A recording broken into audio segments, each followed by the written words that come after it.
অজানা আর অপরিচিত এক ফেসবুক আইডি থেকে হঠাৎ করেই বিথি খাতুনের ফেসবুক আইডিতে এসএমএস আসে। বিথি খাতুনও কৌতূহলের বশবর্তী হয়ে সেই এসএমএস এর উত্তর দেন। এরপর কথা বলতে বলতে তাদের অগোচরেই দুজনের মন আদান প্রদান হয়ে যায়। মাত্র 3 মাস আগে তারা নিজেদের বিবাহ বন্ধনে আবদ্ধ করেছিলেন, কিন্তু এরপরই ঘটে যায় করুণ এক ঘটনা।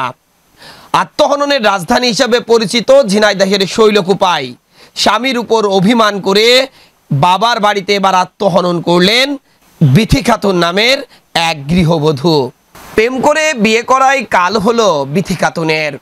মাত্র 3 মাস আগে জীবনের নতুন অধ্যায়ে পা রাখা বিথি খাতুন হঠাৎ করেই হারিয়ে গেলেন আপনজনদের জীবন থেকে।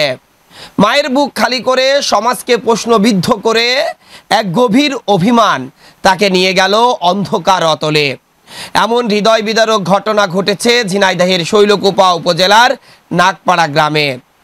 বিথির পারিবারিক সূত্রে জানা যায়, সামাজিক যোগাযোগ মাধ্যম ফেসবুকে পরিচয় হয় ময়মনসিংহের ফুলবাড়ি উপজেলার জোড়বাড়িয়া গ্রামের সেনা সদস্য জামান মিয়ার সঙ্গে। পরিচয় থেকেই গড়ে ওঠে ভালোবাসা, আর সেই ভালোবাসা একসময় পরিণত হয় দাম্পত্য জীবনে। বিয়ের শুরুতে সবকিছু ছিল স্বপ্নের মতো, তবে ধীরে ধীরে সেই স্বপ্নে ফাটল ধরতে থাকে। বিথির মনে সন্দেহের জন্মায়। জামান মিয়া আর এক নারীর সঙ্গে ঘনিষ্ঠ সম্পর্কে জড়িয়ে পড়েছেন। বিষয়টি নিয়ে স্বামী স্ত্রীর মধ্যে একাধিকবার উত্তপ্ত বাক্য বিনিময় হয়। ঘটনার দিন দুপুরে মোবাইল ফোনে এক পর্যায়ে কথা কাটাকাটির পর একরাশ অভিমান নিয়ে বিথি চলে যান নিজের শয়নকক্ষে। সেখানেই ঘটে যায় সেই দুঃসহ মুহূর্ত। দ্রুত তাকে ঝুলন্ত অবস্থায় উদ্ধার করা হলেও ততক্ষণে থমকে যায় তার স্পন্দন।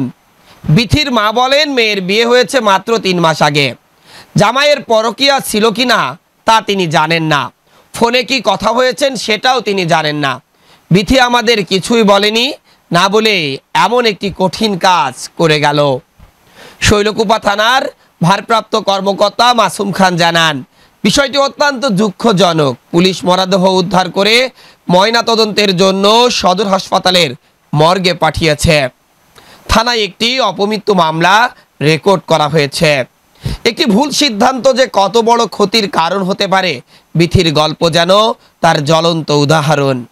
ভালোবাসা, বিশ্বাস আর স্বজনদের সঙ্গে খোলামেলা কথোপকথনের অভাব কিভাবে একটি সুন্দর জীবনকে থমকে দিতে পারে, সেটাই যেন বলে গেল এই করুণ বিদায়।